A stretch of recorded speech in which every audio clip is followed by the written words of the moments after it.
My dear Bagginses and Buffins. By the blood of our people, are your lands kept safe? I see in your eyes the same fear that will take the heart of me. So do all who live to see such times. By all that you hold dear, this good earth. There's some good in this earth, and it's worth fighting. Welcome back, everyone. We've got a fun one for you today. This one again on the Rings of Power. That's Lord of the Rings of Power, for anyone new to this, I guess. And this one is the Rings of Power actress admits goal of series is to warp people's vision of J.R.R. Tolkien's The Lord of the Rings. Now, that is something you say to immediately have people hate your show. There are a lot of fans out there that were sympathetic to the Rings of Power. They're going to hate that statement. Yeah, and the thing is, there are ways in which you can warp, if you want to use that word, people's vision of certain characters within the world of Lord of the Rings. But to say you want to warp the entire Lord of the Rings, the entire Tolkien's idea is kind of going too far for a lot of people. I mean, after all, that's why people are going to tune in. They want to see Lord of the Rings. If you don't want to film that, just film something else, right? Like I would love to watch some random, fantasy world that's not called Lord of the Rings. It's called whatever, Dragonlance. Cough, cough. Someone make that. I would watch it. Anyway, so I don't understand why these actors and actresses keep talking like this. Obviously it was not what we were expecting, but if that's the goal, is to just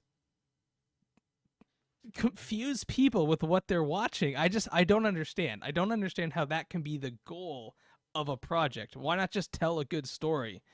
I'm just really confused. Maybe I'm just being too hard on these people. You tell me. Am I going too hard on this? I mean, I don't know what she means by warp people's vision.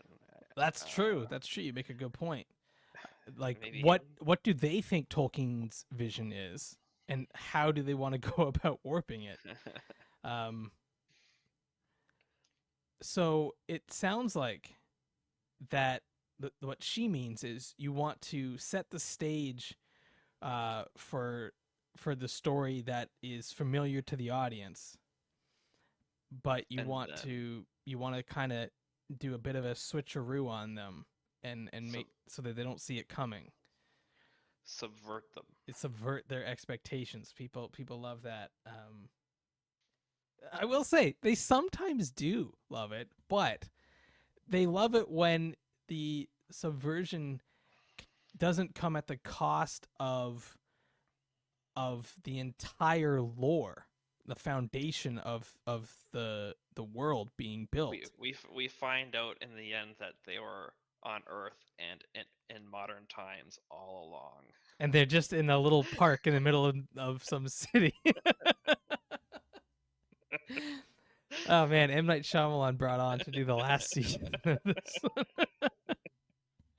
I was reading, I mean, this is a little bit off topic, but just a quick aside. I was reading an article that was like the 10 best twists in all of cinema. And surprisingly, that was on there, but not The Sixth Sense. Oh, really? And I was like, are you kidding me? That twist sucks. It's completely random. Whereas the Sixth Sense, from the opening shot, they're starting to build this twist. And anyway, I could go on about how to make a good twist for a while, but that's not the point. Now, if they do a twist, I mean, we still don't quite understand how this is all going to play out, because we have sexy Sauron now. We have Galadriel, who knows about sexy Sauron. And I mean, I personally think these two need to get back together, right? Like, we can't just have them be separate for the entire rest of this show. Yeah. Am I wrong? Like, they have to confront each other at some point. Of course. Right. That wouldn't make sense. Right. So we have to at least get another sexy Sauron Galadriel scene to really re-emphasize the fact that in the original trilogy, Galadriel didn't join them on their quest because she was scared to meet up with her ex.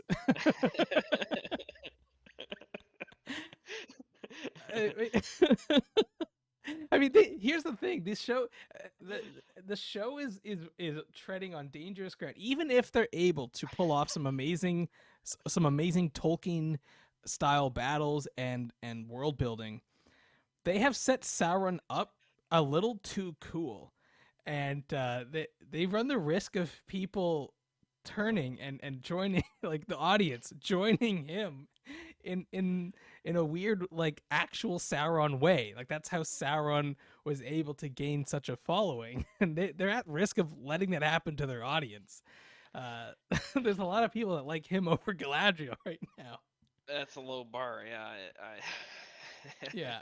So I am worried that by the end of this, we're gonna have a whole generation of Lord of the Rings fans that when they watch the original trilogy, they're upset with the Fellowship that they're gonna try and destroy this ring and not just give it to Sauron because, you know, he's the good guy. And it was Galadriel all along that's been pulling the strings. This Galadriel would have definitely taken the ring from Frodo. Oh yeah, and I kind of want a re-edit of that where you get that scene in the original trilogy and then cut to like some of her scenes where she's being really mean to people. Like we saw what you would be like on no ring, let alone giving you the actual ring of power. I mean, like, so here's the thing, like the article kind of shows some of the key things that people had issues with. Obviously the dwarves, obviously Galadriel. To me, that's surface level criticism that, and I'm sure some people are really upset by it, but if the rest of the show were really good, people forget that. People just like that. You could see the same thing with the original trilogy. They did not hold Aragorn to book lore visuals with his facial hair and that kind of stuff, and nobody cares. Nobody cares. Oh yeah. They changed up a lot of things that people recognize as potentially good changes for the story as a whole, but also just not a big deal. I know some people complain that certain characters aren't in it, and I'm not going to name those names. We've done these videos before. But at the end of the day, the story itself is still a coherent story that it doesn't seem like something's missing when you watch those trilogies. You don't when I show it to people who've never read the books and are barely able to sit through the movies, and when I say barely able to sit through, I mean like they're just so long that they lose focus. When I show the films to these kinds of people, they don't come to me and say, "Hey, is this story missing some characters? It feels like there's some holes." No, they love it. So that's how Peter Jackson was able to reimagine Tolkien, if you will, in a way, you know, reinvent Tolkien, or whatever the phrase that these guys have used in the past. That it worked, and it works. What these writers do, and what people are pointing out, is that they're taking Tolkien and then not even writing a story that is familiar, and at the same time changing every single thing that we thought would look a certain way to look something differently. And that's why I do sometimes feel like, why wouldn't they just... I know they want the name Lord of the Rings, but if they're not going to do a Lord of the Rings show, I almost rather them do something completely different, because maybe it's really good. Maybe there's another good fantasy show to watch that's not based in Lord of the Rings, that's not based in The Witcher or Game of Thrones. I mean, I would watch another fantasy show. Someone's going to say Wheel of Time, and I've been on here saying I don't like the Wheel of Time show. But at least they tried that, and I'd rather someone try something completely original. I'm still somewhat optimistic for this show, because some of the actors and the writers have come out to say that season 1 was just a lot of setup which I appreciate, as I've talked Yeah. in previous videos. Like, this is a big world that you have to build, and you can't just assume everyone's seen the previous 6 films and read all these background books. So you do have to build this world out. I get that. So I'm hoping now that we've established certain relationships, certain characters have established how they are, who they are, what they're going to do in certain situations, we can now say, okay, we now have Sauron, we now have Galadriel, we have the Harfoots are going to hopefully be less in it, just because they kind of just eat screen time away from what I do think certain characters need a little bit more screen time, because we truly don't get enough of what's going on there. Particularly the dwarves is one that I would like to see a bit more of. So I'm hoping we get a really good, we already got it set up, and now we can get some really good stories, some really good, true to Tolkien, battles, character development, complicated relationships, all the stuff that Tolkien has in the books. I will say, I do sympathize with the writers in that the hardcore Tolkien fans, I mean, heck, even you and I, we get criticism from the hardcore Tolkien fans because they want to see some of the most complicated ideas that Tolkien had regarding, like, early elves and their relationship with gods and nature and all this sort of stuff. And I don't know how you do that justice in a show. I don't even know if I want to see that. Right. So I know a lot of people love talking about that stuff and love digging deep into that background. I personally prefer the more simple is the wrong word, but like the characters that are a little bit more down to earth, a little bit more relatable. I don't relate to elven god princes. I relate to hobbits and Boromir and Gimli. And so those are the characters I want to see and interact with. And so to me, that would be a little bit more of a show that I'd watch versus, I know a lot of these people want to go deep into early elf characters that are just talked about in songs. That's not, I don't think that is for me. I'd still probably watch it just because they might have some semblance of Lord of the Rings to them, some semblance of what I love about the movies. And primarily, you and I, we talk about the visual aspects of Lord of the Rings from Peter Jackson.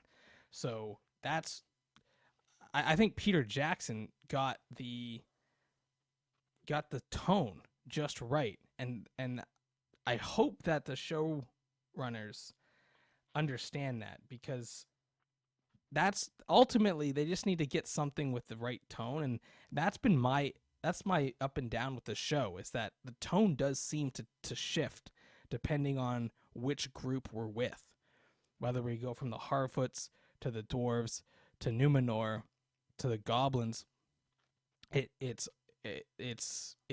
The tone changes so much that it's almost like a bunch of different shows are happening sometimes at once, versus Peter Jackson was able to separate both, Aragorn, Legolas and Gimli, Merry and Pippin, Frodo and Sam, and while they're doing different things, tonally they are still in keeping with what's happening. And that's what was so beautiful about those films. You go back and watch those films, as we cut from battle to walking, the walking doesn't feel like a different movie. It doesn't feel like something completely different.